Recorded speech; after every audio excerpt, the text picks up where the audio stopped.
Bé, a continuació parlarem dels tipus d'arguments. Començarem parlant d'un dels arguments, que és l'argument d'autoritat. En què consisteix l'argument d'autoritat? Bé, l'argument d'autoritat consisteix a portar en el nostre discurs una veu que autoritzi allò que estem dient, que ho avali, que hi doni suport, d'acord? Molt sovint plantegem una tesi i necessitem algun tipus de suport que permeti que aquesta tesi pugui tirar endavant.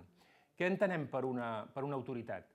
Bé, molt sovint es pensa que les autoritats són persones, no únicament són persones, sinó que també poden ser, per exemple, entitats, organitzacions, informes, que els podem portar cap al nostre discurs per avalar-lo, com comentava.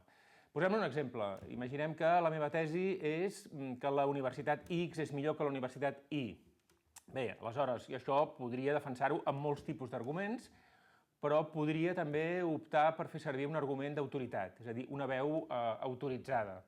D'acord? Jo podria dir, acaba de sortir un rànquing d'universitats elaborat als Estats Units que justament situa la Universitat X en el lloc número 5 i la Universitat Y en el lloc número 125.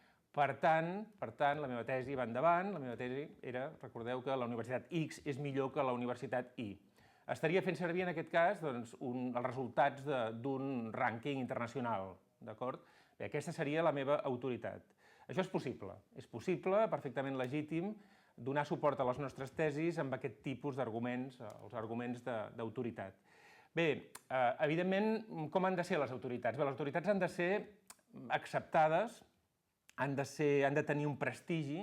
Si jo hagués agafat un rànquing que no coneix ningú, doncs probablement la meva tesi no en sortiria gaire reforçada.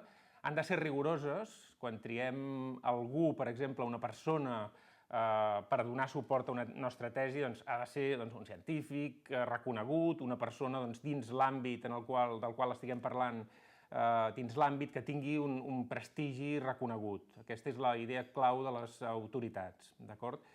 Hi ha una qüestió fonamental també a l'hora de plantejar-nos si portem autoritats cap al nostre discurs, que és que bàsicament l'autor i l'autoritat del discurs som nosaltres, i aquesta és una qüestió que no l'hem de perdre de vista. És a dir, nosaltres estem parlant o estem escrivint un text, defensant una tesi.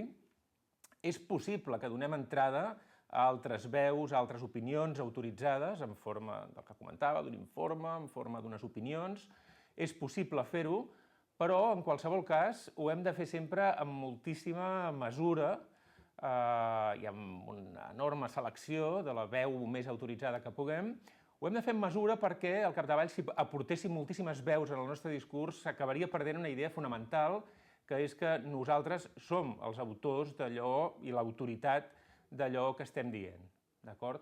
Bé, per tant, hem de tenir cura amb aquestes qüestions, buscar algú prestigiat, si pot ser algú independent, doncs encara segurament la nostra tesi tindrà més reforç, i sobretot no eclipsar-nos pel fet de portar moltes veus autoritzades en el nostre discurs.